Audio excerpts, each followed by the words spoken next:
आप सुन रहे हैं लॉ कुम लीगल एनालिसिस। आज हम डिस्कस कर रहे हैं एक इम्पॉर्टेंट रिट पिटीशन जो सुप्रीम कोर्ट में फाइल हुई है, TN Prathapan versus election commission of India.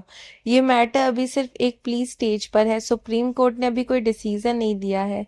Petitioner का एलिगेशन है कि 18 अप्रैल 2026 को प्राइम मिनिस्टर नरेंद्र मोदी ने एक टेलीवाइज्ड एड्रेस दिया जो दूरदर्शन और संसद टीवी पे ब्रॉडकास्ट हुआ। पिटीशनर के अकॉर्डिंग ये स्पीच एक न्यूट्रल गवर्नमेंट एड्रेस नहीं थी बल्कि एक पॉलिटिकली पार्टीशन स्पीच थी जिसमें अपोजिशन पार्टीज का नाम लेके क्रिटिसाइज किया गया और वोटर्स को इनडायरेक्टली इन्फ्लुएंस करने की कोशिश की गई। इस केस में दो मेजर लीगल प्रोविजन इन्वोक किए गए हैं। पहला, representation of the people act का सेक्शन 123(7) जो कहता है कि गवर्नमेंट मशीनरी का यूज इलेक्शन बेनिफिट के लिए करना करप्ट प्रैक्टिस हो सकती है।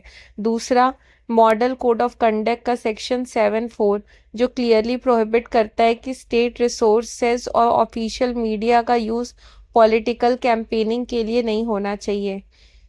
कॉन्स्टिट्यूशनल इशू क्या है? पिटीशनर का कहना है कि इलेक्शन कमीशन जो आर्टिकल 324 के under free and fair election ensure करता है उसने इस कंप्लेंट पर कोई एक्शन नहीं लिया जो कॉन्स्टिट्यूशनल ड्यूटी का वॉयलेशन है।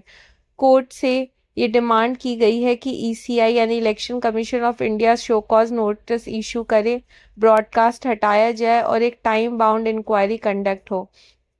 की लीगल क्वेश्चन, सबसे इम्पॉर्टेंट सवाल ये है, क्या एक प्राइम मिनिस्टर का ऑफिशियल एड्रेस इलेक्शन कैंपेनिंग की कैटेगरी में आ सकता है और क्या स्टेट फंडेड मीडिया का यूज इस कंटेक्स्ट में मिसयूज माना जाएगा?